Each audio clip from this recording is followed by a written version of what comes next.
JP Morgan की report कहती है कि 30,000 टन सोना भारत में इस समय है घरों में। पूरा का पूरा ऑफिशियल भंडार 8,000 साढ़े 8,000 टन से कम का है और भारत का ऑफिशियल भंडार है वो 800 साढ़े 800 टन के बीच में है। गांधी ने 1 लाख रुपए इस साल में रिटर्न दिया, सोना 50,000 रुपये बढ़ गया इस साल में। डोनाल्ड ट्रंप साहब, उन्होंने जो आर्थिक अनिश्चितता पैदा करी और सोने को पसंद ही यही सब है। उसको सोने को अशांति पसंद है, सोने को अस्थिरता पसंद है, सोने को पीस डिस्टर्ब हो ये पसंद है। दुनिया के पास कितना सोना अभी धरती के अंदर बचा हुआ है और वो कितने साल में निकाल के खत्म हो जाएगा। मैं बड़ी बात कहता हूँ, अमेरिकी अर्थव्यवस्था पर देशों ने trillions and trillions of dollar उनकी ट्रेजरी में निवेश किया हुआ था। उनकी रातों की नींद हराम हो जाती। ब्रिक्स वाले अपनी करेंसी निकालोगे तो मैं टैरिफ लगा दूंगा। हर बात का जवाब तो टैरिफ से देते। वो ये भी चाहेगा कि यहाँ की पीस डिस्टर्ब रहे, भारत पाकिस्तान की लड़ाई होती रहे, डिस्टर्ब रहे, निवेशक नहीं आएंगे, भारत से कोई डील नहीं करेगा वगैरह वगैरह। तो मुझे लग रहा है कि चीन से हमेशा ही सतर्क रहने की जरूरत है।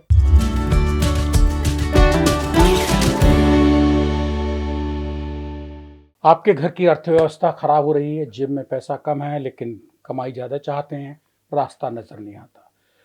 सीए को कांटेक्ट करेंगे, बस में नहीं है, महंगा है, आखिर जाएं कहाँ।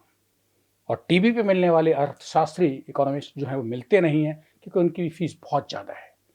देश की अर्थव्यवस्था की कमर टूटी हुई है या तनके चल रहा है भारत? ऐसे सवाल सबके दिल में आते हैं, खासकर तब जो रुपए को लेके कोहराम मचा हो डॉलर के सामने और डॉलर की अकड़ रुपए को खड़ा ना होने दे रही हो। नमस्कार दोस्तों, मैं हूं आपका हमजुबान संजीव चौहान और इस वक्त आप बने हुए स्टेट मिरर हिंदी के खास कार्यक्रम अनफिल्टर्ड अड्डा यानी कि पॉडकास्ट। और पॉडकास्ट के आज के खास मेहमान हैं आपकी जेब को ठीक तरीके से मेंटेन करवाने वाले। अगर रुपए बाहर हैं, ज्यादा निकल रहे हैं, वो निकलने नहीं देंगे और कम है तो उनको ऊपर ले आएंगे। डॉक्टर शरद कोहली साहब। नमस्कार संजीव, स्टेट मिरर के सभी फॉलोअर्स, व्यूअर्स, सब्सक्राइबर्स को मेरा दिल से प्रणाम। आपने समय दिया, जनहित में समय है। पॉडकास्ट ये पैसे कमाने के लिए नहीं है, व्यूअर्स के लिए नहीं है, ये उस जनता के लिए है जो कि महंगे चार्टेड अकाउंटेंट्स, आप जैसे अर्थशास्त्रियों के पास नहीं पहुंच पाती है। देश में पिछले 2-3 महीने से कोहराम मचा है सर। सोना चांदी, शादियों का सीजन निकल गया, कैसे किसका निकला होगा। लोगों ने गोल्ड को छोड़ के चांदी खरीदना शुरू कर दिया, कंफ्यूज हुए तो चांदी को छोड़ा, गोल्ड लेना शुरू कर दिया। ये सर वहाफों की स्थिति एक आम आदमी को भारत में कहां लेके जा रही है? देखिए, सोना चांदी भारत में जो है वो सेंटिमेंटल तौर पर भी, इमोशनल तौर पर भी रखा जाता है और ऐसा माना जाता है कि भारत में करीब 27 करोड़ परिवार हैं। हमारी अगर 140-45 करोड़ की आबादी है, एक परिवार में मैं 5 आदमी लेता हूँ, किसी में 6, किसी में 4 आदमी, औसतन 27 करोड़ के करीब परिवार हैं। और जेपी मॉर्गन की रिपोर्ट कहती है कि 30,000 टन सोना भारत में इस समय है घरों में, किसी में संदूक के अंदर, अनाज के कनस्तर के अंदर, फोटो के पीछे, गद्दे के नीचे वगैरह वगैरह, जो जिसको लॉकर में, जिसको जो रखने की जगह मिलती है। 30,000 टन बता रहे हैं, टन सोना घरों में, जबकि अमेरिका का पूरा ऑफिशियल भंडार 8,000 साढ़े 8,000 टन से कम का है और भारत का ऑफिशियल भंडार जो है वो 800 साढ़े 800 टन के बीच में है। ऑफिशियल भंडार की बात कर रहा हूँ, पर भारतीय घरों में इतना सोना है। तो मुझे लगता है कि ट्रेडिशनली हम लोग को सोना पसंद है और शादी ब्याह, क्या कोई भी मौका हो, शगुन के तौर पर इस्तेमाल किया जाता है इसका। और ये भी माना जाता है संजीव के सोना, साइंटिस्ट ये मानते हैं कि स्पेस में विस्फोट हुआ था और उसके बाद सोने की यहाँ वर्षा हुई लाखों साल पहले और वो सोना सारी धरती पर फैल गया, कुछ ज़मीन में धंस गया, कुछ पानी में गिर गया। और धार्मिक तौर पे माना जाता है कि ये देव धातु है, इसको देवता लोग धरती पर लेकर आए, ये इंसानों की धातु नहीं है, इसीलिए इतनी चमकती है, उसकी चमक लगातार बनी रहती है, सालों साल बनी रहती है वगैरह वगैरह। अब पिछले कुछ समय में जो सोना चांदी आप सोशल मीडिया उठा के देखें, कहीं भी निवेश की दुनिया में जाए, सोना चांदी क्यों ना हो, चांदी ने 1 लाख रुपए इस साल में रिटर्न दिया, सोना 50,000 रुपये बढ़ गया इस साल में। तो जब इतना बढ़े और शेयर मार्केट ने कोई खास रिटर्न नहीं दिया, बैंक की फिक्स डिपॉजिट वैसे ही फीकी हो चली हैं, जब से रिपो रेट घटाए और फीकी हो जाएंगी। म्यूचुअल फंड्स क्योंकि शेयर मार्केट पर ज़्यादातर निर्भर करते हैं, तो वो भी लाजमी बात थी, शेयर मार्केट के साथ फीके पड़ने थे। और ऐसे में सोना चांदी चमकने लगा। पर सोना चांदी के चमकने की वजह संजीव इनकी चमक या इनकी चमक धमक कम होना नहीं था, सोना चांदी पर चढ़ने की वजह और बहुत थी। और मैं ये मानता हूं संजीव कि जिन लोगों ने सोना चांदी से पिछले 1 साल में पैसा कमाया है, अच्छा पैसा कमाया है लोगों ने, लोगों को बहुत गेन हुआ है। जिसके पास मान लीजिए 1 लाख का सोना रखा था, आज वो सोना बढ़ के, और आपने सुना होगा, आपकी कोई दादी नानी कहते हैं हमारे ज़माने में तो हमने 10 रुपये तोला मिलता था, 100 रुपये तोला मिला करता था। ऐसे आपको घरों में अक्सर जब आप बुजुर्गों के बीच में बैठेंगे तो आपको ये बातें सुनाई देंगी। और आज वो लाखों रुपए का हो चुका है। तो मैं समझता हूँ जिन लोगों ने पिछले 1 साल में कम से कम अगर सोने पे कमाया है तो उनको एक व्यक्ति को धन्यवाद देना बनता है, डोनाल्ड ट्रंप साहब। उन्होंने जो आर्थिक अनिश्चितता पैदा करी, और सोने को पसंद ही यही सब है। उसको सोने को अशांति पसंद है, सोने को अस्थिरता पसंद है, सोने को पीस डिस्टर्ब हो ये पसंद है, सोने को पसंद है जब आप रिस्क में आ जाएं और दुनिया रिस्क में आ जाए। अब सोनिया के दोस्त ही ऐसे हैं तो क्या कर सकते हैं, हमारे आपके दोस्त, हम और आप ऐसे दोस्त बनाने पसंद नहीं करेंगे, पर सोने का कुदरती ऐसे दोस्त हैं। और इन दोस्तों की भरमार रही सोने के आसपास पिछले कुछ दिनों में, 1 साल में। और अनिश्चितता, डोनाल्ड ट्रंप साहब ने जब टैरिफ लगाए उसकी वजह से अनिश्चितता फैल गई दुनिया भर में। अमेरिका ने अपने आप को अलग थलग करने की कोशिश कर रहा है, आप देख रहे होंगे, उसकी अब किसी से बनती नहीं है। वो मल्टीलेटरलिज्म तो खत्म हो गया, यानी कि जब सब देश मिल के फैसला, G20 में नहीं पार्टिसिपेट किया, WTO से अपने आप को अलग करना, WHO को क्लाइमेट अकॉर्ड से अपने आप को अलग करना, तो अमेरिका ने अपने आप को अलग करने की कोशिश करी। और ट्रंप साहब की अनिश्चितता बदस्तूर अभी भी जारी है, बिल्कुल अभी भी चल रही है। आपने देखा होगा, एक दिन पहले उन्होंने चावल को लेकर बयान दे दिया कि चावल भारत का बासमती खुशबूदार चावल अमेरिकन पसंद कर रहे हैं। उनको इस बात से चिढ़ हो गई कि हमारा यहाँ का फोका चावल, वहाँ का चावल देखने में बहुत सुंदर है, जेनेटिकली मॉडिफाइड चावल है, पर उसमें टेस्ट नहीं है, रस नहीं है। भारत का खुशबूदार बासमती चावल वहाँ पसंद किया जाने लगा। उनको मिर्ची लग गई इस बात से कि साहब मैं तो टैरिफ लगा दूंगा इस पर। तो ये आर्थिक अनिश्चितता सोने को और चांदी में तो एक खास बात यह है संजीव के चांदी का इंडस्ट्रियल यूज़ बहुत है, सोलर सेल्स में, बैटरीज में, इलेक्ट्रिक व्हीकल्स की जैसे जैसे तादाद बढ़ रही है, सोलर सेल का इस्तेमाल बढ़ रहा है, इलेक्ट्रॉनिक आइटम और भी बढ़ रहे हैं। ऐसा माना जाता है कि 9 मिनट में जो चांदी निकाली जाती है धरती से, 6 मिनट में कंज्यूम हो जाती है। तो एक गैप आप देख रहे हैं, 3 मिनट का गैप। या मैं इसको अगर आंकड़ों में कन्वर्ट करूं तो कहते हैं साल में अगर 35,000 टन चांदी जरूरत पड़ती है तो धरती में से मात्र 25,000 टन निकलती है। बाकी की ज़रूरत कैसे पूरा होती है? रिसाइकलिंग से, यानी कि किसी ने जाके अपनी चांदी भुनवा दी, पिघला दी, इधर उधर से करके, फिर भी शॉर्टेज बनी रहती है। तो चांदी की शॉर्टेज है, सोने में निवेश है, और सोने की भी कोई बहुत ज़्यादा बड़ी सप्लाई नहीं है। ऐसा माना जाता है कि 2,20,000 और 2,25,000 टन के बीच में सोना आज तक धरती से निकाला जा चुका है। और इसकी अगर आप सिल्ली बनाएं तो कहते हैं 22-23 metre by 22-23 metre by 22-23 metre की सिल्ली बनेगी, लंबाई ऊंचाई चौड़ाई। उसको आप आईफिल टावर के नीचे घुसा सकते हैं। बस दुनिया के पास इतना सोना है, बस सब इकट्ठा कर लिया। और जो बचा, अहम बात यह कि बचा कितना है, जो बचा है मुश्किल से 50,000 से 1,00,000 टन सोना अभी निकालना बचा है। तो और हर साल करीब 5,000 टन के आसपास, 5 से 10,000 टन के बीच में लगा लीजिए आप, सोना निकाला जाता है। इसका मतलब 15-20 साल से ऊपर सोना रहेगा ही नहीं। हालांकि मैं यहाँ जोड़ना चाहूँगा, जब ये जैसे मानते हैं ना वर्षा हुई, ऊपर से कोई कॉमेट फटा, पानी के अंदर बहुत सोना है समुद्र के नीचे, पर उस समुद्र के नीचे सोने को निकालना इतना महंगा है और इतना कठिन है कि वो एक काल्पनिक बात लगती है। इलॉन मस्क साहब ने तो यहाँ तक कहा कि कुछ एक नक्षत्र स्टार्स सोने के हैं, हम स्पेस माइनिंग करेंगे, वहाँ जाके सोने का हिस्सा तोड़ लाएंगे उसमें से। ये भी काल्पनिक बात लगती है। तो अगर कोई नई टेक्नोलॉजी नहीं आती है जो कि सोने की सप्लाई को बढ़ाती है, तो ये सोना 15-20 साल से ज़्यादा आप धरती से निकाल ही नहीं पाएंगे। ये सर एक लाइन डॉक्टर शरद जी पूरी सुनना चाहता हूँ। दुनिया के पास कितना सोना अभी धरती के अंदर बचा हुआ है और वो कितने साल में निकाल के खत्म हो जाएगा, और उसके बाद आज तो आप 1.5 लाख, 2 लाख, 2.5 लाख तोला खरीद लोगे, लेकिन जब सोना सब निकल आएगा और धरती के अंदर बचेगा नहीं, तब क्या होगा? तब तो मार मच जाएगी। और सोना तो सोना है, सोने का कोई सब्स्टिट्यूट नहीं है।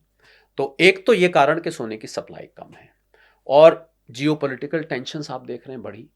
रशिया यूक्रेन का युद्ध आज रुकने थमने का नाम नहीं ले रहा। फरवरी में 4 साल पूरे हो जाएंगे। ट्रम्प साहब जितनी मर्जी कोशिश कर लें, नेटो और रशिया के बीच में टेंशन बनी हुई है, पाकिस्तान अफगानिस्तान की टेंशन बनी हुई है। ट्रम्प साहब ने नोबेल पीस प्राइज लेने के लिए बहुत मशक्क़त करी, रशिया और कंबोडिया और थाईलैंड की लड़ाई रुकवाई, वो फिर शुरू हो गई। रवांडा कॉन्गो की रुकवाई, फिर शुरू हो गई। मिडल ईस्ट में हमास की जगह उन्होंने हिजबुल्लाह पे अटैक शुरू कर दिया लेबनान में। तो जियोपॉलिटिकल टेंशन जैसे जैसे बढ़ती है, वैसे वैसे लोगों के मन में डर बढ़ता है, और जैसे जैसे डर बढ़ता है तो कोई ऐसी चीज अपने पास रखने का मन करता है जो कि मुसीबत में साथ देगी। उसको हम हेज कहते हैं, रिस्क को हेज करेगी। तो इसलिए लोग सोना खरीद रहे हैं। और इन लोगों का मतलब मेरा आपसे हमारे से नहीं है, या हमारे आम दर्शकों से नहीं है, खाली लोगों का मतलब है कि अमेरिकी अर्थव्यवस्था पर मैं बड़ी बात कहने जा रहा हूं। अमेरिकी अर्थव्यवस्था पर देशों ने trillions and trillions of dollar उनकी ट्रेजरी में निवेश किया हुआ था। $1 ट्रिलियन 90 लाख करोड़ का होता है, 90 लाख करोड़ रुपए का होता है। जब से ट्रंप साहब आए तो उन देशों का अमेरिका पर से ना विश्वास उठ गया, और उन्होंने वो पैसा वहां से निकालना शुरू कर दिया। अब सवाल यह, पैसा निकाले तो लगाए कहां? निकाल तो लिया आपने इतना पैसा, पैसा भी छोटा नहीं, बड़ा पैसा, बहुत भर भर के पैसा। तो सोना उनको एक ऐसी चीज दिखाई दी कि अब भैया डॉलर में तो निकाल लिया हमने, अब इसको सोने में लगाया जाए, क्योंकि सोना next best measure of value माना जाता है। और डॉलर इधर कमजोर होने लगा। भारतीय खिलाफ के रुपए के खिलाफ तो डॉलर जरूर बढ़ा है, 90 रुपए आपने अभी जिक्र किया, पर अगर बाकी मुख्य करेंसीज दुनिया की लें, 4 करेंसीज का मैं संजीव नाम लेना चाहूंगा, euro, Japanese yen, British pound और स्विस फ्रैंक। इन 4 करेंसीज के खिलाफ डॉलर 10% पिछले 50 सालों में सबसे ज्यादा गिरा है। तो डॉलर का कमजोर होना किस कारण से? राष्ट्रपति ट्रंप की अनिश्चितता से, अस्थिरता भरी आर्थिक नीतियों के कारण डॉलर कमजोर हुआ। जैसे जैसे डॉलर कमजोर हो रहा है, सोना ऊपर जा रहा है। रुपए के मार्फत मत देखिए, रुपए के मार्फत आप देखेंगे तो रुपए, क्योंकि यहां से विदेशी संस्थागत निवेशकों ने, एफआईआईज और एफपीआईज ने लगातार शेयर मार्केट से पैसा निकाला है। आज भी जब हम बात कर रहे हैं शायद वो बेच रहे होंगे, इतना उन्होंने बेचा है। सितंबर 24 के बाद से लगातार पैसा निकाला है, उसकी वजह से डॉलर की डिमांड बढ़ी है। हमारा कुछ इंपोर्ट बढ़ा है, ट्रेड डेफिसिट बढ़ा है। अमेरिका ने टैरिफ्स लगाए, 50% टैरिफ लगा दिए, तो हमारा एक्सपोर्ट पे फर्क पड़ गया, तो डॉलर की सप्लाई कम हो गई। तो धीरे धीरे, एक अंग्रेजी में शब्द होता है रेसिपी फॉर डिजास्टर, मुझे लगता है अमेरिका अपनी रेसिपी फॉर डिजास्टर लिख रहा है। क्योंकि अगर डॉलर यहां से फेल हो गया तो सोना आकाश फाड़ कर बाहर निकल जाएगा। ये एक आर्थिक प्रेडिक्शन है। मैं कोई ज्योतिषी नहीं हूं, मैं कोई एस्ट्रोलॉजर नहीं हूं। लेकिन डॉक्टर शरद, हम चल तो, हमसे मतलब अमेरिका चल तो इसी पे रहा है कि उसका डॉलर मरे और सोना फटे। अब ये ऐसा वो चाहते तो नहीं है, लेकिन हो रहा है। ट्रम्प साहब तो डॉलर के लिए बहुत पॉजिटिव है। आपको याद होगा ब्रिक्स करेंसी की जब बात आती थी तो उनकी रातों की नींद हराम हो जाती थी कि ब्रिक्स वाले अपनी करेंसी निकालोगे तो मैं टैरिफ लगा दूंगा। हर बात का जवाब तो टैरिफ से देते हैं। लेकिन सर फिर बाज क्यों नहीं आ रहे हैं वो? अब ही ऐसे, अब जब हैं तो हैं, अब जैसे हैं वैसे हैं। हम और आप उनको बदल तो सकते नहीं, 80 साल के होने जा रहे हैं। हो सकता है उनकी वजह, उन्होंने मागा चलाया, कुछ लोगों को हो सकता है उनकी ये नीतियां पसंद हो, मागा, मेक अमेरिका ग्रेट अगेन, जिसके कारण से वो इलेक्ट होकर आए, उस लॉबी को वो प्रसन्न करने की कोशिश कर रहे हैं, या वो देश को चलाना ही इसी प्रकार चलाते हैं। उनको पता है उनका आखिरी टर्म है ये, हालांकि वो ये भी कोशिश कर रहे हैं कॉन्स्टिट्यूशन बदल दें और एक टर्म में और आ जाएं, पर वो अब जैसा वो चाह रहे हैं वैसा वैसा वैसा कर रहे हैं। और बहुत ही, और सुबह कुछ, दोपहर को कुछ, शाम को कुछ। जो चीज डॉक्टर शरद कोहली को दिखाई दे रही है हिंदुस्तान में बैठ के दिल्ली में, वो चीज क्या ट्रंप को अपने अमेरिका में बैठ के नहीं दिखाई दे रही? उसके हाथ में है। बहुत सारे लोगों को यह हैरानी हो रही है कि उनको क्यों नहीं दिखाई दे रहा है ये सब। उनको पता लगना चाहिए कि वो क्या कर रहे हैं। और हैरानी मुझे इसलिए होती है संजीव कि वो बिजनेसमैन है। एक अच्छा खासा ट्रंप एम्पायर है पूरा, जिसमें होटल चलाते हैं, गोल्फ कोर्स हैं उनकी। पर मुझे लग रहा है अर्थशास्त्र और बिजनेस फर्क है। बिजनेस चलाना और अर्थशास्त्री होना दोनों अलग अलग चीजें हैं। तो ये कहीं मुझे लग रहा है या तो उनके सलाहकार अजीब से हैं, या उनको सलाह नहीं देते, या वो किसी की सुनते नहीं हैं। सलाह तो मिलती होगी, ऐसा मैं नहीं मान सकता कि अमेरिका से अर्थशास्त्री गायब हो गए हैं जो उनको इकोनॉमिक पॉलिसीज के बारे में बताएं। वो सुनते नहीं है, या तो, या जो भी करते हैं, खैर वो जो भी कर रहे हैं, वो जो कर रहे हैं वो जाने। आपको मैंने सोने चांदी के पीछे जो सारा खेल है वो खेल समझाने की कोशिश करी। तो सेंट्रल बैंक्स ने भर भर के संजीव पिछले 2-3 साल में सोना खरीदा है, और उन्होंने डॉलर की जगह अपने रिजर्व्स अब सोने में कन्वर्ट कर लिए हैं। और आपको मैं एक ज़रूरी बात बताऊं, जो लोग इतिहास में रुचि रखते हैं, 1971 में रिचर्ड निक्सन साहब अमेरिका के प्रेसिडेंट होते थे। उससे पहले करेंसी किसी देश की, मुद्रा, वो गोल्ड पर आधारित होती थी। इसका अर्थ यह है कि जितना जिस देश के पास गोल्ड होता था, उतनी मजबूत उसकी करेंसी मानी जाती थी। इसको हम गोल्ड स्टैंडर्ड कहते थे। निक्सन साहब जब आए, उन्होंने गोल्ड स्टैंडर्ड समाप्त कर दिया। तब से डॉलर की यह दादागिरी, दबदबा बनना शुरू हुआ, और आज तक, यानी कि 29 और 25, 54 साल तक ये दादागिरी लगातार बनी हुई है। अब 55वां साल होने जा रहा है। अब मुझे ऐसा लग रहा है, जिस प्रकार से दुनिया भर के देश अपने पास सोना इकट्ठा कर रहे हैं, मुझे संजीव लग रहा है वो गोल्ड स्टैंडर्ड वापस आने वाला है। क्योंकि अगर डॉलर यहां से और फिसड्डी होता है आने वाले समय में, तो सोना अपने आप निखर के, चमक के सामने आ जाएगा, और जिस देश के पास जितना सोना होगा, उसकी करेंसी उतनी मजबूत मानी जाएगी। चीन अभी से करने लगा। चीन का जो युआन है, वहां की करेंसी है, उसने जब अभी राष्ट्रपति ट्रंप और शी जिनपिंग साहब मिले थे, तो उसमें एक बात उन्होंने ये रखी थी कि हम अपनी करेंसी को गोल्ड बैकिंग देना चाहते हैं, हम डॉलर बैकिंग नहीं देना चाहते हैं।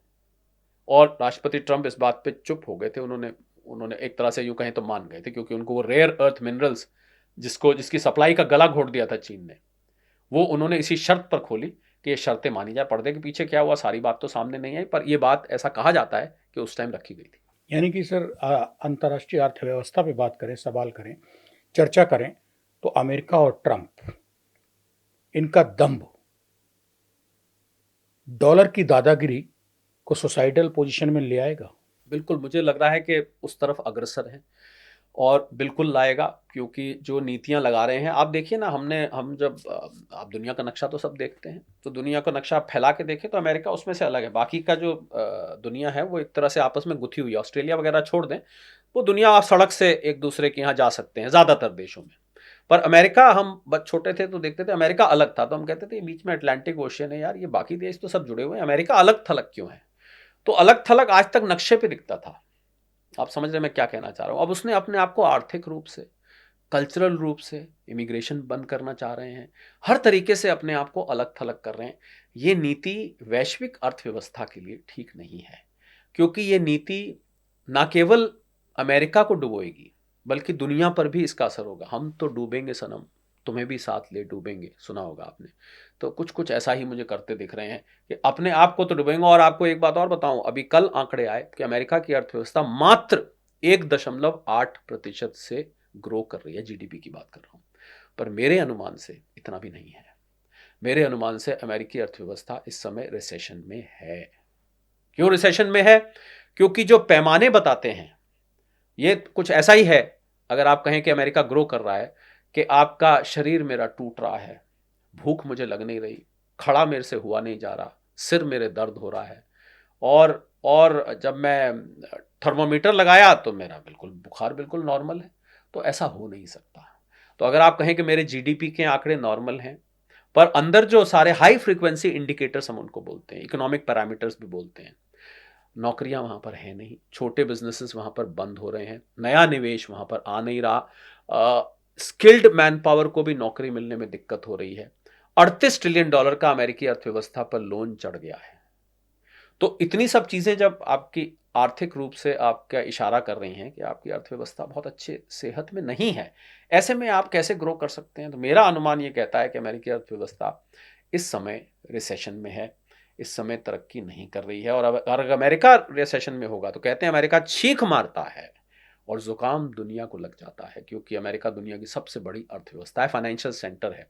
तो उसका हम लोग अंग्रेजी में 2 शब्द बोलते हैं, रिपलिंग और कैस्केडिंग इफेक्ट। ये आपको दुनिया पर आता दिखाई देगा यहाँ से। और 2026, संजीव, मुझे लग रहा है कि रिसेशन, ग्लोबल रिसेशन दस्तक दे रहा है, जिससे सबको सतर्क हो जाना चाहिए। इसका भारत पे क्या असर पड़ेगा? सीधा भारत पे सीधा असर कुछ ना कुछ तो पड़ेगा। ऐसा मैं नहीं कह सकता कि हम अछूता रहे। लेकिन सर, जो आपको एक दिखाई दे रहा है, इंट्यूशन जो हो रहा है, देखिए, जो अर्थव्यवस्था हमारी विदेशों के साथ गुथी हुई है, एंट्वाइंड है, उस पर तो सीधा असर पड़ेगा। एक्सपोर्ट्स हैं, विदेशी निवेश पर आप निर्भर करते हैं, आप विदेशी टूरिज्म पे निर्भर करते हैं, ऐसे सेक्टर्स पर तो सीधा असर पड़ेगा। पर क्योंकि हम वसुधैव कुटुंबकम बोलते हैं, पूरा दुनिया एक परिवार है, तो परिवार का एक व्यक्ति पीड़ित हो और दूसरा खुशी से रह सके, ऐसा हो नहीं सकता। तो मुझे लग रहा है कि इसका असर भारत पर कुछ ना कुछ आएगा। हालांकि मैं ये कहूँगा कि भारतीय अर्थव्यवस्था क्योंकि आंतरिक रूप से इस समय मजबूत है, समस्याएं हैं यहाँ, बेरोजगारी भी है, अमीर गरीब का गड्ढा भी अभी बहुत बड़ा है, और कृषि क्षेत्र में समस्या है। मैं ये नहीं कहता कि भारत से सारी समस्याएं दूर हो चुकी हैं, पर बाकी दुनिया के मुकाबले वैश्विक अर्थव्यवस्था संजीव इस समय 2.5% के रेट से बढ़ रही है। हम 7.5, पिछले आंकड़े तो 8.2 के आए, हम वैश्विक अर्थव्यवस्था से 3 गुना रफ्तार से बढ़ रहे हैं। तो इसका मतलब भारत की ग्रोथ स्टोरी इंटैक्ट है। मुझे लग रहा है कि अगला 10 साल भारत का है, और वो जो सोने की चिड़िया भारत को कहा जाता था, जब यहाँ हमें लूटा गया था, हमारे यहाँ से सब जो वैल्यूबल्स थे ले गए थे, अलग अलग किस्म के लुटेरे आए यहाँ पर, अंग्रेज़ों से लेके, मुगल से लेके बहुत लुटेरे हमारे यहाँ आए। मुझे लग रहा है वो सोने की चिड़िया वैसी तो नहीं, पर हम सोने की चिड़िया बनने की तरफ बन सकते हैं, क्योंकि जब दुनिया डिप्रेशन में होगी तो दुनिया भारत की तरफ देखने लग जाएगी। हर छठा आदमी तो दुनिया का वैसे ही भारतीय है। 850 करोड़ धरती पे लोग रहते हैं, उसमें से 140-45 करोड़ तो वैसे ही भारतीय हैं। जो हर छठा आदमी भारतीय है, तो मुझे लगता है भारत दुनिया के लिए मार्गदर्शक बनेगा। और इसमें मैं संजीव, मैं कोई राजनीतिक स्टेटमेंट नहीं दे रहा। कोई कह सकता है कि ये कोई मोदी भक्त है या अंध भक्त है, ऐसा इसमें कुछ नहीं है। मैं भारत की बात करता हूं। कोई भी आगे सरकार आए तो भारत को इस समय जो जो एक मोमेंटम मिल चुका है, वो मोमेंटम मुझे लग रहा है कि भारत को अगले 10 साल चमकाएगा। तो वैश्विक अर्थव्यवस्था रिसेशन में आएगी भी, कुछ आंच भारत पर आएगी, पर वो इतनी नहीं होगी कि भारत को भी रिसेशन में ले जाए, ये मैं यकीनन तौर पे कह सकता हूं। आपके इस दावे के साथ ही एक सवाल निकलता है आपके इस दावेदारी से कि भारत कितना भी कमजोर होगा, लेकिन जो अमेरिका की सी दुर्गति हो रही है इंटरनेशनल लेवल पर, अगर देखा जाए अर्थव्यवस्था के नज़र से, भारत की उतनी नहीं होगी।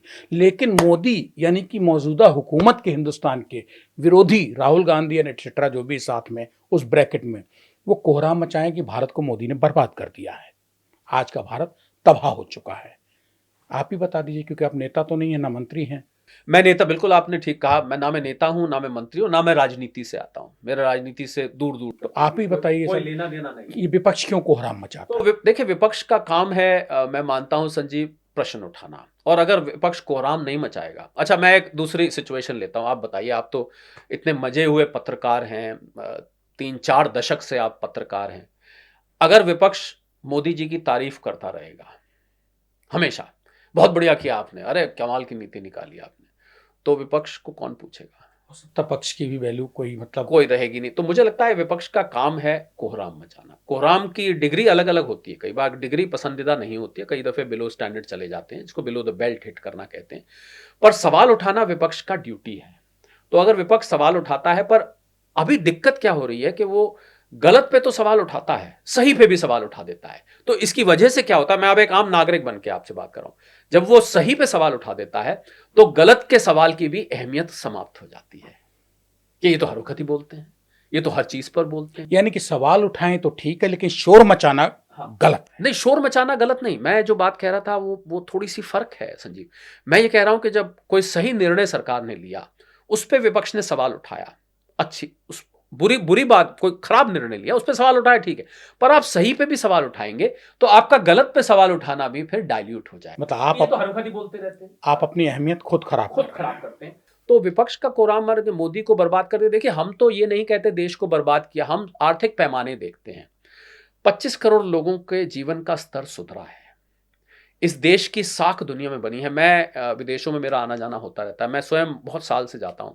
मैं जब जाता था तो जो एक भारतीय का इंप्रेशन पड़ता था पहले, आज से 20 साल पहले, और अब जो इंप्रेशन पड़ता है, जमीन और आसमान का फर्क है। 20 साल पहले क्या था, 20 साल बाद आपको अब अलग नजरिए से देखा जाता है, बिल्कुल अलग। और सबसे बड़ा आर्थिक पैमाना संजीव, छोड़िए मोदी जी, छोड़िए बीजेपी, उन 2014 में जब ये सरकार आई, बिल्कुल भी राजनीति की बात नहीं कर रहा हूं, कोई उसको लोग ट्रोल करने वाले तो करने दीजिए, वो तो ट्रोल करने हम लोग बेफिक्र हैं ये उससे। अंधभक्त हैं, हाँ, वो बैठे हैं कुछ लोग। 2014 में हमारी अर्थव्यवस्था, और पीछे ले जाता हूं, 1947 से लेके 2014 तक हमारी अर्थव्यवस्था $2 ट्रिलियन पर थी, $2 ट्रिलियन पर थी।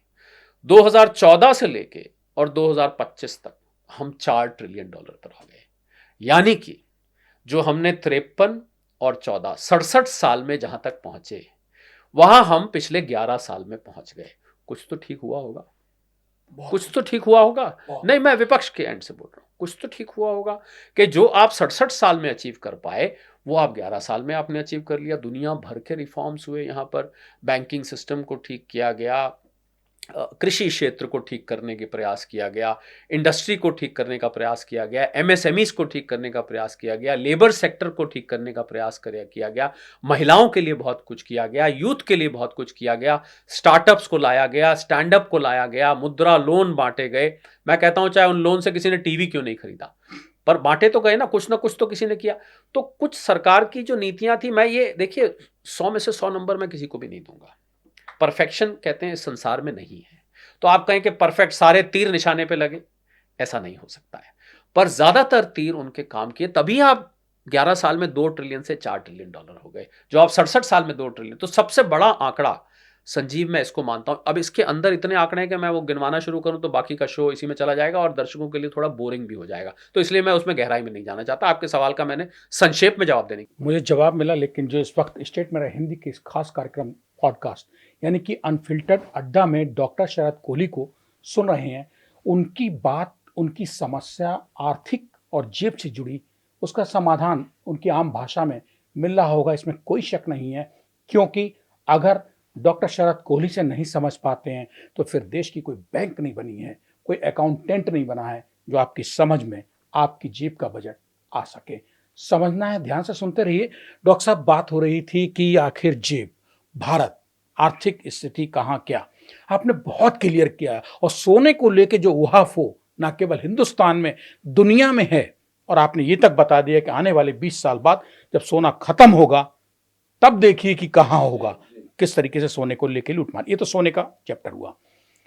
अब हमेशा भारत को नीचा दिखाने के लिए बड़ी ताकतें, नाम मत लीजिए, बहुत सारी हैं, एक अमेरिका ही नहीं है, वो ये सोचते हैं कि एनी हाउ, साम दाम दंड भेद, या तो भारत को किसी लड़ाई में उलझाया जाए या किसी आतंकवादी टाइप की घटनाओं में उलझाए, मतलब भारत को उलझाए रहिए और भारत को कमजोर करते रहिए। इसमें अमेरिका जो है सबको पता है, लेकिन चीन भी कहीं ना कहीं क्या भारत को आर्थिक रूप से उलझाता है, क्योंकि ट्रेड जो है वो चीन के साथ भी बहुत जबरदस्त है भारत के, और भारत चीन के। ऐसी स्थिति में सर क्या कहना चाहेंगे? $100 बिलियन से भी ज्यादा का चीन से हमारा ट्रेड डेफिसिट है, यानी कि हम $100 बिलियन से भी ज्यादा इंपोर्ट ज्यादा करते हैं और चीन को एक्सपोर्ट कम करते हैं। हाल में कुछ पिछले 2-3 महीने में थोड़ी सी हिंदी चीनी भाई भाई जो पहले चलता था, कहीं थोड़ा सा देखने को मिला है उसके ट्रेसेस। हालांकि मैं कहता हूं चीन पे यकीन नहीं किया जा सकता, चीन पे आप उसकी दोस्ती पर विश्वास नहीं कर सकते, क्योंकि बीच बीच में वो कुछ ना कुछ शरारत ऐसी करता है जो कि यकीन नहीं हो पाता कि अभी दोस्ती की बात हो रही थी। अब तो वीज़ा खोल दिए गए हैं, आपको पता होगा, आने जाने के, पर अभी भी वो अरुणाचल का किस्सा हुआ, जो महिला वहां गई और उनको आने नहीं दिया गया। तो चीन पे आप जिस प्रकार अमेरिका पे विश्वास नहीं कर सकते, आप चीन पे भी विश्वास नहीं कर सकते। तो मैं समझता हूँ भारत और चीन की जो दोस्ती के हाथ बढ़ा है, फ्लाइट्स आनी जानी शुरू हो गई हैं, उसमें बहुत सतर्क रहने की जरूरत है। और चीन अंदर से कभी नहीं चाहेगा कि जो वर्चस्व चीन ने पिछले 3-4 दशक में हासिल किया 1980 के बाद, उसमें कोई दूसरा सेंध मारे। चीन दुनिया की फैक्ट्री है। आपको पता होगा कि चीन अभी हाल में ही, एक हफ्ते पहले की बात है, दुनिया की पहला ऐसा देश बन गया जिसका कि ट्रेड सरप्लस $1 ट्रिलियन पहुंच गया। ट्रेड सरप्लस का मतलब है कि उसने एक्सपोर्ट $1 ट्रिलियन ज्यादा किया उससे जितना उसने इंपोर्ट किया। दुनिया का पहला देश बना है $1 ट्रिलियन एक्सपोर्ट सरप्लस वाला। दो और कौन देश हैं? दो और कौन? उसके बाद जर्मनी है, जर्मनी के बाद आप लें तो सिंगापुर है, दुबई है, मिडिल ईस्ट की कुछ कंट्रीज हैं जो क्योंकि तेल एक्सपोर्ट करती हैं। पर चीन को मैं अलग इसलिए मानता हूं क्योंकि वो तेल पर निर्धारित नहीं है। वो एक छोटे प्लास्टिक के खिलौने से लेके और केमिकल से लेके इलेक्ट्रॉनिक्स से लेके हर चीज एक्सपोर्ट करता है। और जैसे ही चीन को एक खतरा महसूस होता है कि भारत अब वो जगह ले रहा है या वो सामान भारत से जाने लग गया है जो हम भेजते थे, तो वो फिर पीछे से कोई ना कोई शरारत ऐसी करना चाहता है। और वो ये भी चाहेगा कि यहाँ की पीस डिस्टर्ब रहे, भारत पाकिस्तान की लड़ाई होती रहे, डिस्टर्ब रहे, निवेशक नहीं आएंगे, भारत से कोई डील नहीं करेगा, वगैरह वगैरह। तो मुझे लग रहा है कि चीन से हमेशा ही सतर्क रहने की जरूरत है। हालांकि ये कड़वा सच है संजीव, जो मैं बताना चाहूंगा कि आज भारत में एमएसएमई क्षेत्र की बात कर रहा हूं, अगर चीन से हमारा इंपोर्ट बंद हो जाए, आपको बहुत ऐसी बात बताने जा रहा हूँ जो शायद जो हमें देख रहे हैं और जो एमएसएमई क्षेत्र से आते हैं वो उस बात से एग्री करेंगे। बहुत सारी ऐसी इंडस्ट्रीज हैं कि अगर आज हम चीन से इंपोर्ट बंद कर दें तो उनका काम ठप हो जाएगा, टोटली ठप हो जाएगा, क्योंकि या तो वो कच्चा माल लेते हैं या ऐसा माल लेते हैं जिसमें यहाँ की स्टैंप लगा के बेचते हैं, वहाँ से रेडीमेड माल मंगाते हैं और अपनी स्टैंप उस पर लगा देते हैं, क्योंकि उस कीमत पर सामान भारत में हम नहीं बना पा रहे हैं और कई जगह वो क्वालिटी भी हम नहीं बना पा रहे हैं। चीन ने 2 जगह हमें मात दी है, क्वालिटी में और कीमत में, कॉस्ट ऑफ प्रोडक्शन में और क्वालिटी ऑफ प्रोडक्शन में। मुझे लग रहा है भारत को अगर चीन को किसी भी तरीके से पछाड़ना है, कम से कम उसके बराबर आना है, पछाड़ना तो पीछे दूर की कौड़ी है, तो हमें क्वालिटी और कॉस्ट ऑफ प्रोडक्शन हमें अपनी किसी तरह कम करनी पड़ेगी। मैं चीन गया हूँ संजीव, और चीन का ग्वांगडोंग प्रोविंस है, वहाँ पर शंघाई के पास भी कुछ इंडस्ट्रियल बेल्ट्स हैं। आप मानेंगे नहीं, आज भी जबकि चीन $20 ट्रिलियन की अर्थव्यवस्था है और जिस समय चीन 10% की रफ्तार से बढ़ रहा था, जीडीपी रफ्तार से, ये आंकड़ा बहुत काम का है। क्यों काम का है अभी बताऊंगा आपको। 10% प्रति वर्ष की रफ्तार से बढ़ रहा था। उन फैक्ट्रीज में संजीव, मैं आपको मेरी आंखों देखी बात है, लोग काम कर रहे थे जो खाली जिनको एक लंच मिलता था और डिनर मिलता था, तनख्वाह नहीं मिलती थी, सिर्फ खाना मिलता था और इसके अलावा कुछ नहीं मिलता था। उनको रहने के लिए बैरक दे देते थे जहां पर होलसेल में डॉर्मेट्री की तरह वो सब सोते थे। तो 10% जब जीडीपी बढ़ रही थी, तो जो लोग मेरे से सवाल करते हैं संजीव, हालांकि थोड़ा सा विषयांतर आपकी इजाजत से मैं हो रहा हूं, पर इससे सुनना चाहेंगे, इससे बिल्कुल वास्ता है इस बात से, जनहित की बात है कि 8.2% जब हमारी जीडीपी आई तो सवाल ये उठा संजीव कि इसका फायदा पंक्ति में खड़े आखिरी व्यक्ति तक क्यों नहीं पहुंच रहा और कब पहुंचेगा। क्योंकि बहुत सारे लोग कहते हैं भाई सिकंदर ने पोरस से की थी लड़ाई तो मैं क्या करूं, बढ़ती रही 8% जीडीपी, भैया हमारी तो तनख्वाह उतनी की उतनी है, हमारी तो कमाई उतनी की उतनी है, हमारी तो बैंक बैलेंस भी नहीं बढ़ा है। हो रहे होंगे अडानी अंबानी साहब अमीर बन रहे होंगे वगैरह वगैरह, आपने ये नैरेटिव खूब सुना होगा और संसद में भी, संसद से बाहर भी आपको सुनाई देता है। कंसिस्टेंटली जब कोई देश लगातार तेज रफ्तार से बढ़ता है, बहुत समय तक बढ़ता है, तो चीन जैसा देश जो कि 3 दशक तक ग्रो करता रहा, वहां भी आज खाली लंच और डिनर मिलने वाले वर्कर्स काम करते रहे। तो इसका अर्थ ये हुआ, मैं कहना ये चाह रहा था कि भारत को भी लगातार बहुत तेज रफ्तार से बढ़ना पड़ेगा अगर हम चाहते हैं कि समाज के हर वर्ग को वो तरक्की उन तक पहुंच सके। तो चीन को अगर मात देना है तो हमें अभी बहुत लंबा रास्ता तय करना पड़ेगा, कुल मिला के। अगर आपके सवाल का मैं जवाब, डॉक्टर शरद कोहली, तो क्या हमारे जो हिंदुस्तान के इतने बड़े बड़े धुरंधर अर्थशास्त्री हैं, रणनीतिकार हैं, इनको ये चीज नहीं पता जो आपको पता है? नहीं, उनको बिल्कुल मालूम है, पर हमारा देश इतना विस्तृत है संजीव, इतना बड़ा देश है और इतना फैला हुआ देश है और इतनी विविधताओं से भरा हुआ देश है कि मुझे लग रहा है यहाँ कोई भी स्कीम का फायदा, कोई भी कार्यक्रम का फायदा पहुँचते पहुँचते बहुत समय लग जाता है। अब तो डीबीटी वगैरह है तो लोगों के खातों में सीधा पैसा पहुँच जाता है, पर आर्थिक उन्नति जो है वो मुझे लगता है हमारा कुछ कल्चर भी ऐसा है। और आपको मैं थोड़ी सी कड़वी बात बोलने जा रहा हूँ, किसी को मैं डिमीन नहीं करना चाहता, किसी को डिसरिस्पेक्ट नहीं किया।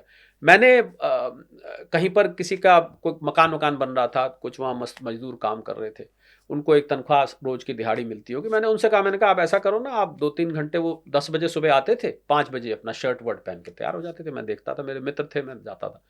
मैंने कहा कितनी दिहाड़ी मिलती है? कहते साहब हमें 600 रुपये 800 रुपये रोज़ की दिहाड़ी मिलती है। मैंने कहा, और मैंने ठेकेदार से बात करी, मैंने कहा अगर ये 8 बजे तक काम करें, जैसे कि आम आदमी करते हैं काम 8 बजे तक, तो इनकी दिहाड़ी, कहता है साहब इनकी दिहाड़ी फिर हम 900 रुपये कर देंगे। मैंने दूसरे दिन उन वर्कर्स को 4-5 को अलग बुलाया, मैंने कहा ऐसा है, मेरी ठेकेदार साहब से बात हुई थी, देखिए ये दृष्टांत बहुत ही व्यक्तिगत है, पर ये प्रैक्टिकल है, ये प्रैक्टिकल है। उन्होंने कहा नहीं, हम तो सर 5 बजे के बाद काम नहीं करेंगे। मैंने कहा आप घर से गरीब हैं? कहते हैं हम तो गरीब आदमी हैं, हम तो रोज की दिहाड़ी मिल जाती है। तो मैंने ये देखा कि भारत में कुछ वर्ग ऐसा है जो ज्यादा पैसा कमाना भी नहीं चाहता है, पैसा चाहता है पर पैसा कमाने के लिए प्रयास नहीं करना चाहता है। मैं ये कड़वी बात बोल रहा हूँ, सच बोल रहे हैं, लेकिन और पर ये सच है। और मैंने जमीनी तौर पे ये कोई एक व्यक्ति से बात करके नहीं बताया, ये मैंने सैकड़ों व्यक्तियों से बात करा। वो अपने आप में कंटेंट है, हालांकि उनको पैसे की सख्त जरूरत है, अपने आप को गरीब दिन में 2 बार बोल देते होंगे, पर जब पैसा कमाने के मौके आते हैं और मेहनत करने के मौके आते हैं तो मैंने देखा कि वो थोड़ा पीछे हट जाते हैं। यही चीन और भारत में बहुत बड़ा फर्क है। ये बहुत बड़ा फर्क है। आप ये चीज समझाना बिल्कुल, ये बहुत बड़ा फर्क है। वहां पर 18-18 घंटे मैंने लेबर को काम करते देखा है, मात्र 2 वक्त की रोटी के लिए। हमारे यहाँ की लेबर, और दूसरा संजीव मुझे ये भी लगता है हमारे यहाँ ना स्किल की कमी है, कौशल जिसको कहते हैं।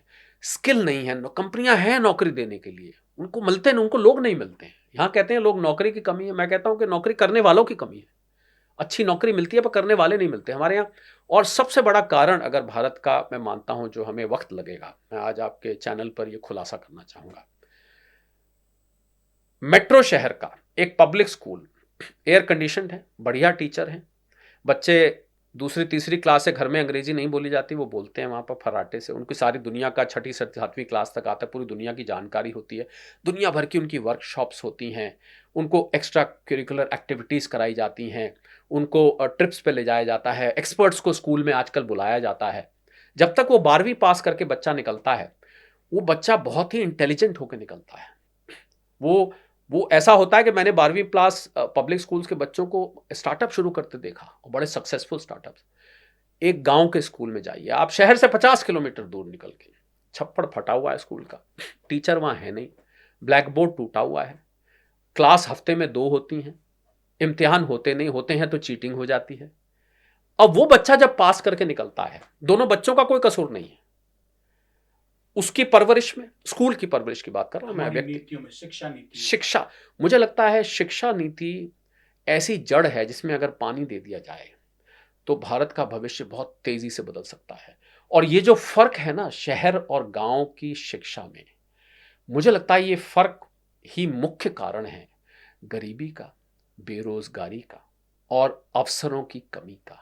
क्योंकि अगर वही, अब देखिए बच्चे छोटे हैं, उन बच्चों को क्या पता है, बच्चे नादान हैं, बच्चे इनोसेंट हैं। डॉक्टर साहब, मैं थोड़ी सी बात यहाँ काटना चाहूँगा। काटना क्या मतलब, मैं सवाल करना चाहूँगा, माफ़ी चाहूँगा, काट नहीं रहा हूँ। शिक्षा की बात चल रही है, फासले और अंतर की बात चल रही है, मेट्रो के और गांव की शिक्षा और बच्चे में।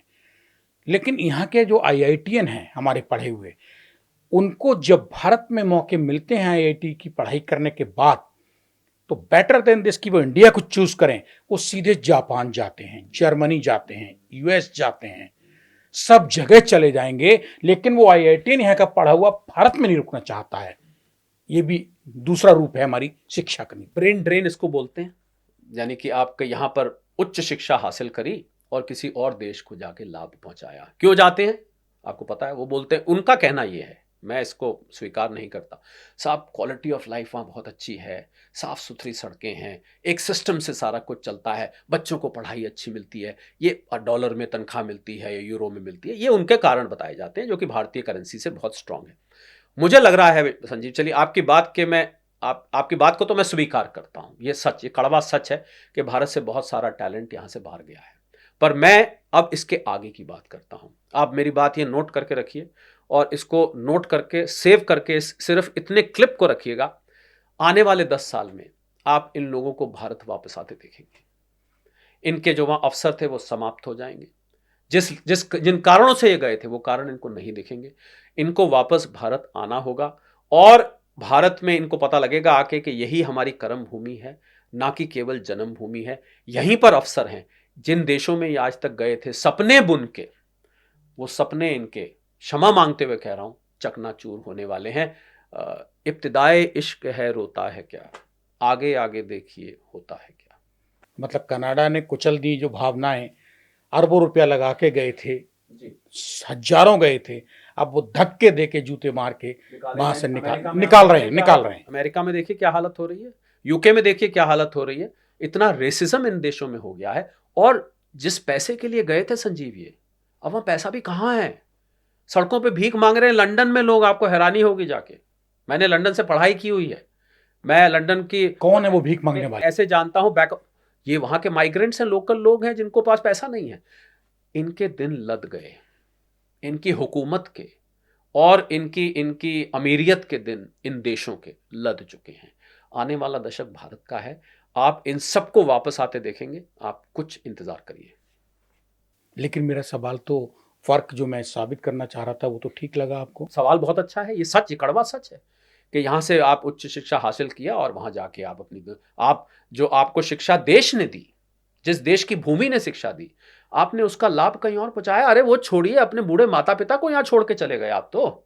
आपके माता पिता यहाँ रहते हैं, आपने वहां जाके शादी कर ली, बच्चे कर लिए, 2 साल में 3 साल में माता पिता से मिलने आते हैं, वो माता पिता यहाँ हाय हाय करके मर जाते हैं। डॉक्टर साहब, कोरोना काल का जब आपने माता पिता और विदेश में रह रहे बच्चों की बात का जिक्र किया है, कोरोना काल में हजारों एग्जाम्पल ऐसे थे, सैकड़ों मेरे पास थे, जिनमें बच्चों से बात की, नहीं आ पाए और उनके माता पिता को लावारिस की तरह अंतिम संस्कार किया गया। और सब छोड़िए, वो इतने पढ़ लिख गए, इतने पैसे वाले बच्चे हो गए कि बॉम्बे में रहने वाला बेटा दिल्ली में अपने पिता का कोरोना से मतलब खत्म होने के चलते उनका दाह संस्कार करने नहीं आया। वो हम लोगों ने हाथ लगाया। हम कहाँ जा रहे हैं सर पैसे की अंधी दौड़ में? बिल्कुल, ये बॉम्बे दिल्ली तो चलिए, तो कोरोना था तो एक मजबूरी थी, लॉकडाउन था, आपके ऊपर रिस्ट्रिक्शंस थी ट्रैवल की वगैरह। मैं यहाँ विदेशों की बात कर रहा हूँ। विदेशों में जाके वो इस कदर वहाँ घुल मिल जाते हैं, घुलने मिलने की कोशिश करते हैं। और मजे की बात यह है संजीव कि वो सोसाइटी उनको स्वीकार नहीं करती है, वो उस सोसाइटी जैसा बनने की कोशिश करते हैं। एक टर्म यूज होता है अमेरिका में, होता है ABCD, American born confuse desis. पैदा वहां हुए माता पिता के कंफ्यूज, क्योंकि ना तो उनकी शक्ल सूरत तो भारतीयों जैसी है, वो वैसी शक्ल तो है नहीं, और बनने की कोशिश, और उनकी भाषा शैली वहीं की है, और वो लोग उनको सेकंड क्लास सिटीजन मानते हैं।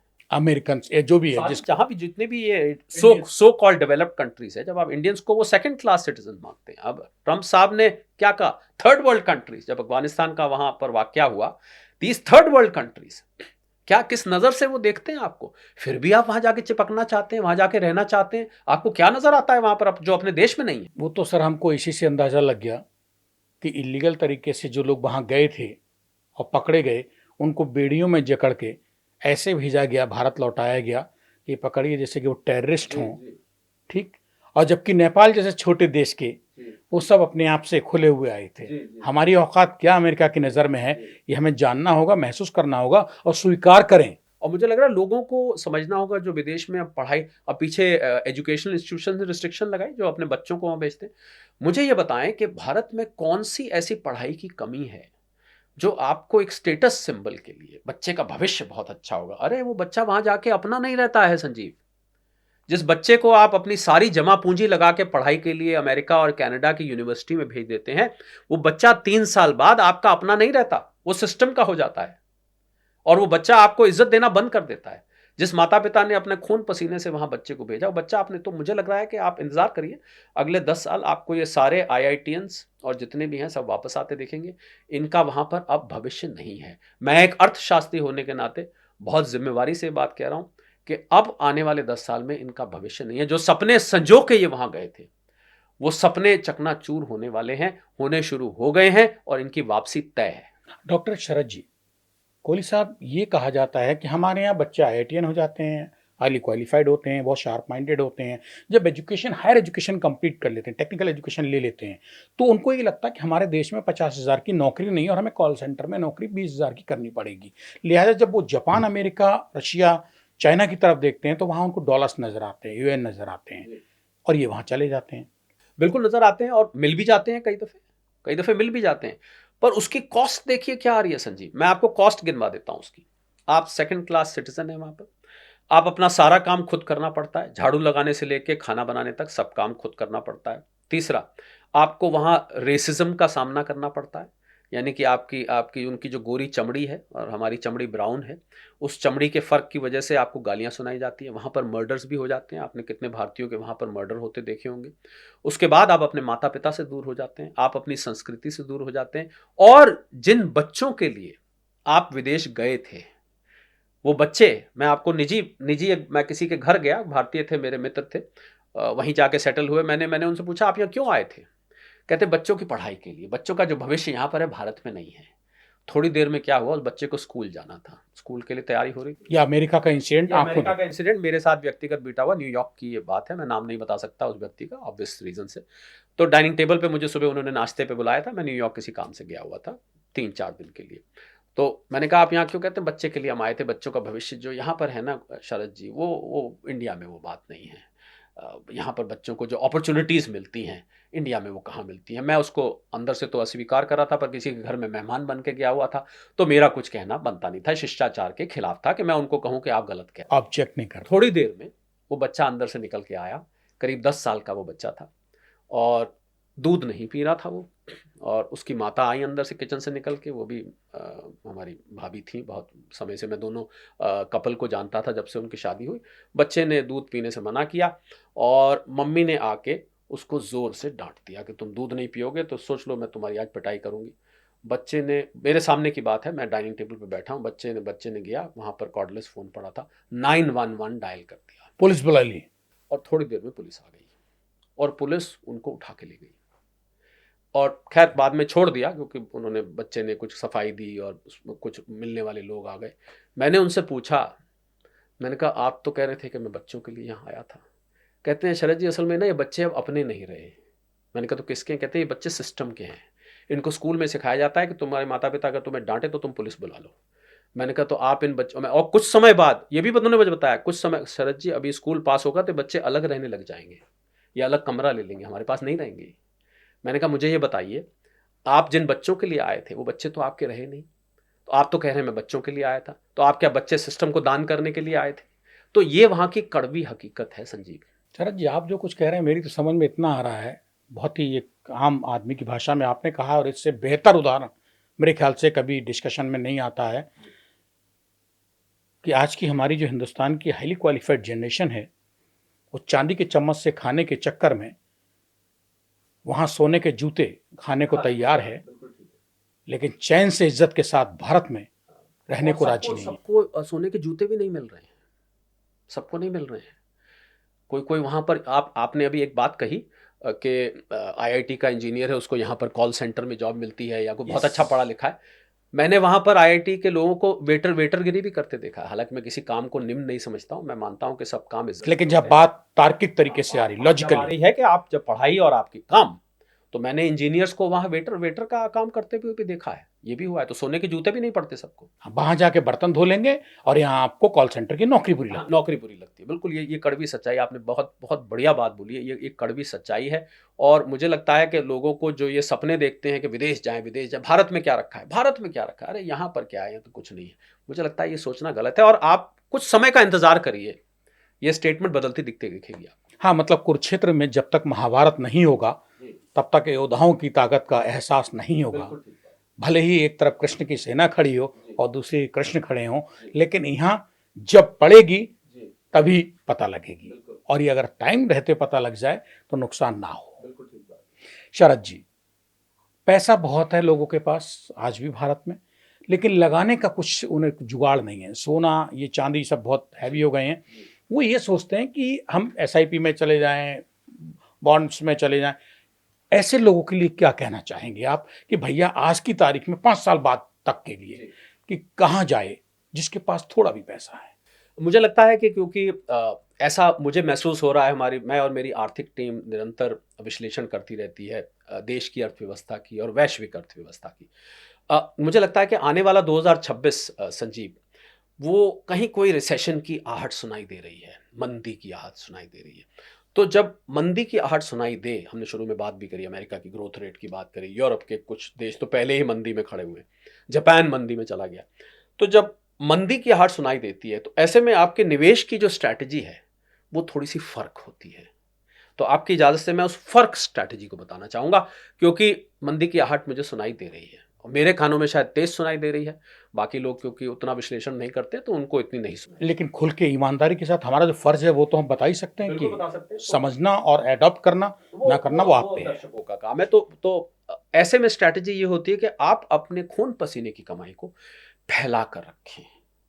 फैला कर रखने से मतलब है कि एक ही एसेट क्लास में पैसे को ना लगाएं, खाली सोने चांदी में ना लगाएं, खाली शेयर्स में ना लगाएं, खाली एफडी में ना रखें, खाली आप रियल एस्टेट में ना लगाएं। आप, अगर आपके पास 1 लाख रुपया है, और ये मैं उदाहरण कई प्लेटफॉर्म्स पर देता हूं और मैं उस पर बरकरार रहना चाहूँगा क्योंकि यही सही, तो आप, हालांकि मैं साथ में एक बात जोड़ना चाहूँगा संजीव, कि हम यहाँ पर एक मात्र विश्लेषण और एनालिसिस कर रहे हैं, हम कोई निवेश की सलाह नहीं दे रहे हैं। आप निवेश अपने अपने इन्वेस्टमेंट एडवाइजर से यस, ये हमने क्लियर कर दिया। सलाह करके करिए, जैसा वो कहते हैं वैसे करिए। हम एक एक एक परिप्रेक्ष्य मेरा सवाल था, उसका आंसर कर रहे हैं जो आपके पास है। जी। तो 20,000 रुपये एफडी, क्योंकि लिक्विडिटी रखनी जरूरी है। 20,000 रुपये म्यूचुअल फंड्स में, क्योंकि म्यूचुअल फंड कहते हैं लॉन्ग टर्म में सही है। AMFI जो म्यूचुअल फंड एसोसिएशन है उसका ये टैग लाइन है, और वाकई में लॉन्ग टर्म में सही है, क्योंकि आप और SIP आप कर रहे हैं, यानी कि थोड़ा थोड़ा करके आप कर रहे हैं, तो वाकई में सही है और लंबे वक्त के लिए कर रहे हैं। मैं यहाँ 10-15 साल का हॉराइजन लेके चल रहा हूँ। तो थोड़ा FD में, थोड़ा म्यूचुअल फंड में, थोड़ा किसी एक्सपर्ट से सलाह लेके आप शेयर मार्केट में भी रखें। अच्छे ग्रोथ स्टॉक्स को आप चुनें, परंतु किसी एक्सपर्ट की गाइडेंस में। अब 60% हो गया, मैंने 20% FD में कहा, 20% मैंने आपको म्यूचुअल फंड कहा, 20% मैंने आपको शेयर्स में कहा, 20% आजकल जो चमकती वस्तु है सोने और चांदी में रखें। अब आपके 80,000 इस्तेमाल हो गए। आखिरी का जो 20% है, अब मैं आपको जो बताऊंगा बहुत हैरानी होगी सुन के, क्योंकि मैंने 1 लाख रुपए मात्र लिया था। आखिरी का 20,000 आप रियल एस्टेट में रखें। अब आपका छूटते ही सवाल आना चाहिए कि भाई 20,000 में कौन सी रियल एस्टेट आती है? हमारे तो टॉयलेट की फिटिंग्स भी नहीं आती इसमें, टॉयलेट दूर की बात है। ये आप एक सर एग्जाम्पल के तौर पे हमें बता। नहीं, मैं एग्जाम्पल नहीं, मैं लिटरल भी बात कर रहा हूँ कि 20,000 में कौन सा रियल एस्टेट आता है। तो 2 नए प्रोडक्ट्स आए हैं मार्केट में जो कि रियल एस्टेट छोटे अमाउंट से भी आपको घुसने का मौका देते हैं। उनका नाम है रीट और इनविट। रीट है REIT, real estate investment trust. इसमें बहुत सारे लोगों का पैसा छोटा छोटा इकट्ठा किया जाता है, एक ट्रस्ट बनाई जाती है, एक SPV है, चल रही हैं कुछ भारत में। और वो क्या करते हैं, उस पैसा जब थोड़ा थोड़ा एक बूंद बूंद से घड़ा बढ़ता है, तो जब घड़ा भर जाता है वो कोई ऑफिस बिल्डिंग खरीद लेते हैं, उसको किराए पे चढ़ा देते हैं, उसके किराए को वो सब लोगों में थोड़ा थोड़ा बांट देते हैं। यही नहीं, बिल्डिंग की कीमत बढ़ जाती है तो उसको बेच भी देते हैं, उसके कैपिटल गेन को भी सब में बांट देते हैं। तो एक रीट है, एक इनविट है, रियल एस्टेट इन्वेस्टमेंट ट्रस्ट और इंफ्रास्ट्रक्चर इन्वेस्टमेंट ट्रस्ट। पहली वाली real estate office buildings residential building में लगाती है, दूसरी वाली इंफ्रास्ट्रक्चर में लगाती है। छोटे पैसे से भी आप एंट्री कर सकते हैं। तो ये मैंने 5 एवेन्यूज बताए। क्यों बताए संजीव? कि जब रिसेशन आता है तो रिस्क बढ़ जाता है, और जब रिस्क बढ़ता है तो इन्वेस्टमेंट की दुनिया में कहावत होती है, never put all eggs in the same basket. एक ही जगह सारा पैसा नहीं लगाना चाहिए। तो आप फैला के पैसे को लगाइए, लंबे वक्त के लिए लगाइए। कोई इस 5 में से कोई हो सकता है एकदम से चढ़ने लग जाए, कोई थोड़ी कम चढ़े, कोई गिर भी जाए, तो उससे क्या होगा कि आपका रिस्क इवनली स्प्रेड हो जाएगा। डॉक्टर शरद कोहली साहब, मेरे 2 सवाल और हैं चलते चलते, इसके बाद हम लोग विदा लेंगे। पहला सवाल, कुछ बैंक्स हैं देश की, कुछ नहीं मोस्टली बैंक है, सभी बैंक के मैं कहूँगा, वो ये कहते हैं कि आप 5 साल के लिए हमको पैसा दीजिए, 1 टाइम दीजिए चाहे ईयरली दीजिए, 5 साल बाद हम आपको इतना पैसा दे ही देंगे, बल्कि हम इससे भी ज्यादा देंगे। ये क्या है? देखिए, बैंक अगर ऐसा कह रहा है और वो रिकग्नाइज बैंक है, शेड्यूल्ड बैंक है, रिजर्व बैंक सारे बैंकों को मॉनिटर करता है, तो वो 5 साल की जो अगर फिक्स डिपॉजिट ही कर सकता है, वो आपको कोई जादू तो कर नहीं सकता। या तो वो पैसा, कुछ बैंक्स, मैं आपको बता दूं संजीव, कुछ बैंक्स वेल्थ मैनेजमेंट सर्विसेज देते हैं और वो आपके पैसे म्यूचुअल फंड, यस, मैं वहीं आया, ये था। वो फिर म्यूचुअल फंड के एजेंट्स हैं। उन बैंकों के पास उन म्यूचुअल फंड्स की एजेंसीज हैं। तो वहां पर थोड़ी कई दफे सलाह बायस्ड भी हो जाती है, क्योंकि जिन म्यूचुअल फंड्स की उनके पास एजेंसी होगी, आपका पैसा वो वहीं लगवाएंगे। तो इसलिए मैं आपको एक ऐसी टैग लाइन दे देता हूं, जहां भी 12 से 15% साल का रिटर्न से ज्यादा आए तो आपके कान खड़े हो जाने चाहिए कि दाल में कुछ काला है, और कहीं कहीं तो दाल ही काली निकल आती है पूरी की पूरी। तो इसलिए बहुत ज्यादा रिटर्न जहां भी दिखाई दे, उस तरफ आप मत अट्रैक्ट होइए, उस तरफ आप ज्यादा ध्यान मत दीजिए, क्योंकि कोई ऐसा तरीका नहीं है जो रातों रात पैसा डबल कर दे, 1 साल में डबल कर दे, कोई तरीका नहीं है ऐसा संजीव। तो इसलिए कंसिस्टेंट रिटर्न लीजिए। कम रिटर्न आए भले, ये स्वीकार है, पर यह स्वीकार नहीं है कि आपका पैसा डूब जाए। मैं आप ये अपना व्यक्तिगत बात बता देता हूं। व्यक्तिगत बात यह है कि शरद कोहली की ट्रोलिंग की जाए इस बात के लिए कि शरद कोहली ने सलाह दी थी और हमें रिटर्न कम आया, 12% आया, किसी दूसरे ने दी थी उसको 20% आया, ये मैं स्वीकार कर लूंगा। पर यह स्वीकार नहीं करूंगा कि शरद कोहली ने सलाह दी और मेरा पैसा डूब गया। मुझे लगता है उस ट्रोलिंग से ये वाली ट्रोलिंग बेहतर है।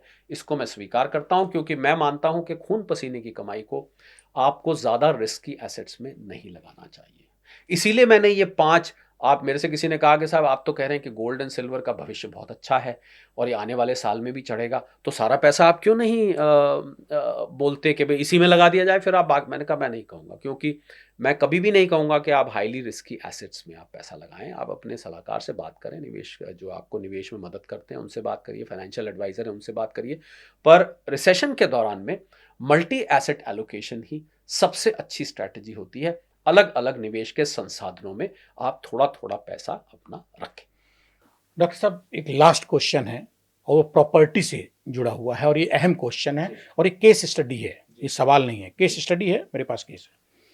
एक शख्स जिसकी सैलरी मंथली मान लीजिए आप 80,000 रुपये है, उसके पास एक प्रॉपर्टी अपनी है, दूसरी प्रॉपर्टी के चांस उनके लेते हैं कि ले ली जाए, एक है, दूसरी ले लें, सैलरी 80,000 रुपये है, लोन और कोई लाइबिलिटी नहीं है। अब जिसमें रह रहे हैं मान लीजिए फॉर एग्जांपल वो 2 BHK मान लो, 3 BHK पे शिफ्ट होना चाहते हैं। 2 BHK की कॉस्ट आज मान लो 70-75 लाख है और डबल में पड़ रहा है 3 BHK। यहाँ 2 फ्लैट है सर, एक 2 BHK में रह रहे हैं, 3 BHK में जाना चाहते हैं। प्रेजेंट जिसमें रह रहे हैं 75 लाख है, दूसरे की 1.5 करोड़ मान लीजिए फॉर एग्जाम्पल कॉस्ट है। अब सर इसको यहाँ जाना चाहिए या फिर उनके लिए किसी प्लॉट पे इन्वेस्ट करना चाहिए पैसा? सर प्रॉपर्टी में कहाँ गेन हो सकता है आज की जो मारामारी है हम और आप जब आज बात कर रहे हैं? देखिए, प्रॉपर्टी में एक तो यूनिफॉर्म गेम नहीं होता है, यानी कि पूरे देश में प्रॉपर्टी एक ही किस्म से बढ़ रही हो ऐसा तो नहीं है, ये तो आप जानते ही हैं। ये छोड़िए, एक ही शहर में किसी इलाके में ज़्यादा बढ़ रही होती है, किसी इलाके में कम बढ़ रही होती है। तो प्रॉपर्टी के निवेश में 2-3 चीज़ें ध्यान रखने वाली है। एक तो प्रॉपर्टी आप जल्दी बेच नहीं सकते हैं। प्रॉपर्टी को खरीदने में भी काफ़ी कॉम्प्लिकेटेड होता है। आप बयाना देंगे, 1 महीने 2 महीने का टाइम होगा, स्टैम्प ड्यूटी देंगे और इस 1-2 महीने में काफ़ी रिस्क भी बना रहता है। मान लीजिए किसी को कुछ हो जाता है तो आपका पैसा डूब सकता है, कोई किसी की नीयत खराब हो जाए, कुछ भी। तो प्रॉपर्टी में घुसना और प्रॉपर्टी से निकलना कठिन काम है। प्रॉपर्टी में निवेश तभी करना चाहिए अगर आपको उस इलाके में प्लॉट हो या फ्लैट हो, अपार्टमेंट हो, वाकई में कीमत बढ़ने का पक्का यकीन है, तब आप घुसिए। और लोग करते क्या है मैं आपको बता दूं, ज़मीनी तौर पे क्या होता है, किसी दोस्त ने ली, चलो यार हमने भी फ्लैट एक ले लिया, हमने भी ले लिया। मुझे लगता है प्रॉपर्टी बहुत लेग वर्क मांगती है। प्रॉपर्टी लेने का सही तरीका है कि आपने अगर कहीं मकान या प्लॉट पसंद किया है, वहां पर आप 2 महीने तक लगातार 5-6 बार जाइए, ब्रोकर से मिलिए, अड़ोस पड़ोस से मिलिए, देखिए वहाँ पर सड़कें कैसी हैं, देखिए वहाँ कोई अस्पताल है कि नहीं, देखिए वहाँ कोई स्कूल है कि नहीं, वहाँ से मार्केट कितनी दूर है, और उस इलाके में जिन लोगों ने पहले प्रॉपर्टी ली थी उनकी आज तक कहाँ तक पहुँची है। इसको मैं लेग वर्क कहता हूँ। प्रॉपर्टी लेग वर्क मांगती है जो ज़्यादातर लोग नहीं करते हैं, इसीलिए वो प्रॉपर्टी में मात खा जाते हैं, गलती कर जाते हैं। तो अगर लोग सोच समझ के लेग वर्क करके प्रॉपर्टी लेंगे तो गलत नहीं होगा। दूसरी, किराए का जो रिटर्न है प्रॉपर्टी का संजीव, वो मात्र 2 से 5% का है। तो अगर आप खाली किराए के लिए प्रॉपर्टी ले रहे हैं तो इससे तो सेविंग्स अकाउंट अच्छा है, कम से कम आपका पैसा आपके पास तो है, जब चाहे चेक या एटीएम से या यूपीआई से पेमेंट कर सकते हैं। प्रॉपर्टी में तो आप फंस गए तो निकाल भी नहीं सकते। तो खाली रेंटल रिटर्न के लिए प्रॉपर्टी नहीं लेनी चाहिए।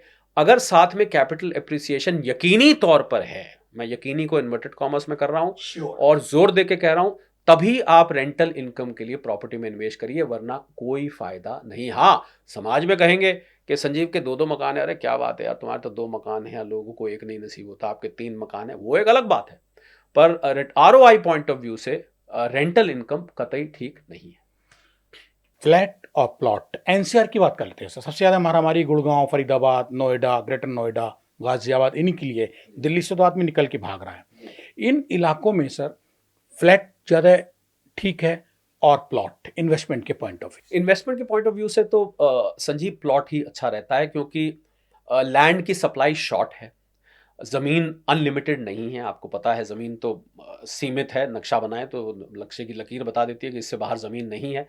तो इन्वेस्टमेंट पॉइंट ऑफ व्यू से ज़मीन अच्छी है, परंतु बहुत काम का है किसी किसी इलाके में। जैसे आपने क्योंकि एनसीआर की बात करी तो मैं गुरुग्राम की बात करता हूँ, गुड़गांव की। प्रॉपर्टी पीछे पीछे 4-5 साल में फ्लैट्स की कीमत भी डबल हो गई है।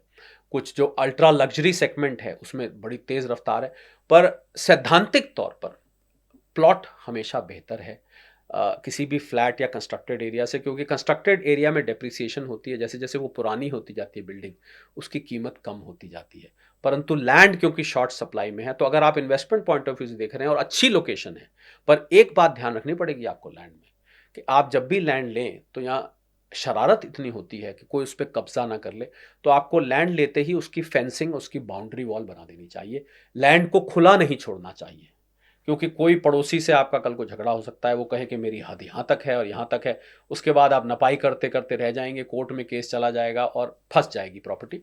तो इसलिए उसकी बाउंड्री बना दें और लैंड को रखें और अपनी निगरानी में रखें। मैं देखता हूँ लोग लैंड लेके भूल जाते हैं, फिर अरे लैंड लिया था चलो कभी कभी देखने जाया करें। नहीं, कभी कभी नहीं, आपको लैंड को रेगुलरली देखने जाना चाहिए कि कहीं कोई शरारत तो नहीं कर रहा, और उसकी बाउंड्री बनाइए। परंतु लैंड में भी सोच समझ के इन्वेस्ट करिए। ये जो मैंने लेग वर्क की बात की थी ना, वो लेग वर्क लैंड में भी उतना ही जरूरी है।